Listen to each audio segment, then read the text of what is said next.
সালামু আলাইকুম বিসমিল্লাহির রহমানির রহিম। সূরা আর-রাদ। আলিফ লাম মিম র এগুলো কিতাবের আয়াতসমূহ, আর তোমাদের প্রতিপালকের নিকট থেকে তোমার প্রতি যা অবতীর্ণ হয়েছে তা প্রকৃত সত্য, কিন্তু অধিকাংশ মানুষ ঈমান আনে না।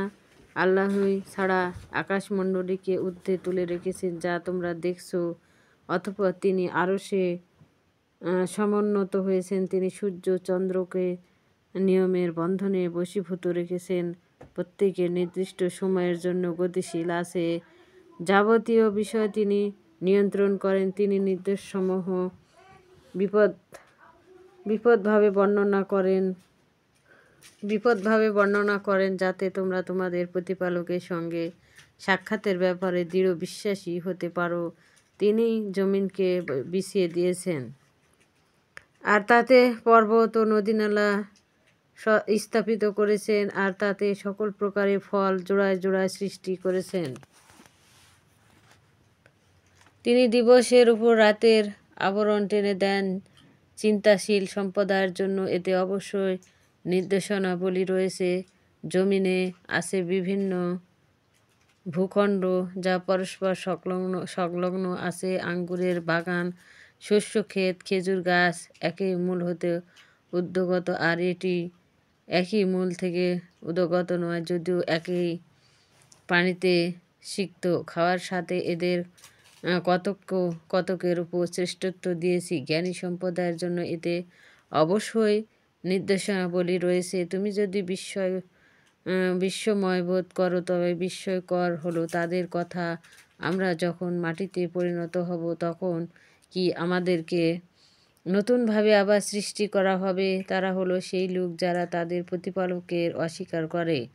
এদের গলায় আছে লোহার শিকল, আর এরা জাহান্নামের অধিবাসী। তাতে তারা চিরকাল থাকবে, কল্যাণের আগে অকল্যাণ নিয়ে আসার জন্য। তোমার নিকট তারা তাড়াহুড়া করেছে, এদের পূর্বে এর বহু দৃষ্টান্ত অতীত হয়েছে। মানুষ সীমা লঙ্ঘন করলেও তোমার প্রতিপালক তাদের প্রতি অবশ্যই ক্ষমাশীল, আর তোমার প্রতিপালক অবশ্যই শান্তি দানেও কঠোর। যারা কুফরি করেছে তারা বলে, তার কাছে তার প্রতিপালকের পক্ষ হতে কোনো নির্দেশন অবতীর্ণ হয় না কেন? তুমি তো শুধু সতর্ককারী, আর প্রত্যেক সম্প্রদায়ের জন্য রয়েছে একজন সঠিক পথ প্রদর্শনকারী। আল্লাহ জানেন প্রতিটি নারী যা গর্ভে বহন করে, প্রত্যেক গর্ভে যা কমে বা বাড়ে, তাও প্রতিটি জিনিস তার কাছে আছে পরিমাণ মতো।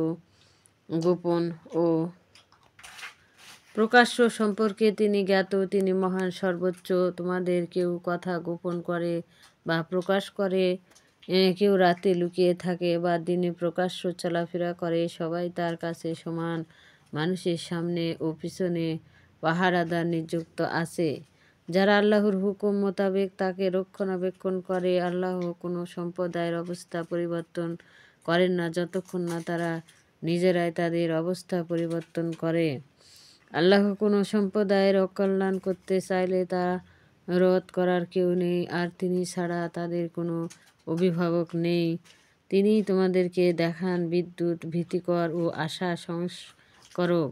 তিনি উত্তোলিত করেন মেঘ প্রভৃতির বৃষ্টিতে ভারাক্রান্ত বজ্রপাত। তারাই ভয়ে তার প্রশংসা বর্ণনা করে, আর ফেরেশতারাও তিনি গর্জনকারী বজ্র প্রেরণ করেন, আর তা দিয়ে যাকে ইচ্ছে আঘাত করেন। আর তারা আল্লাহ সম্পর্কে বিতর্কে লিপ্ত হয়, অথচ তিনি বড়ই শক্তিশালী। সত্যিকার আহ্বান প্রার্থনা তারাই প্রাপ্য যারা তাকে ছাড়া অন্যকে ডাকে, তারা তাদেরকে কোনোই জবাব দেয় না। তারা হলো ওই লোকের মতো যে তার মুখে পানি পৌঁছাবে ভেবে পানির দিকে হাত প্রসারিত করে দেয়, অথচ সেই পানি তার মুখে কখনো পৌঁছবে না। কাফেরদের আহ্বান নিজস্ব ব্যতীত নয়। আসমানে তার জমিনে যা কিছু আছে, ইচ্ছায় বা অনিচ্ছায় সকাল সন্ধ্যায় আল্লাহর প্রতি সেজদায় অবনত হয়, আর তাদের ছায়াগুলো বল আকাশ ও জমিনের প্রতিপালক কে? বলো আল্লাহ। বলো তোমার কি তাকে বাদ দিয়ে এমন অভিভাবক গ্রহণ করেছে যাদের নিজেদের কোনো লাভ লোকসান করার ক্ষমতা নেই।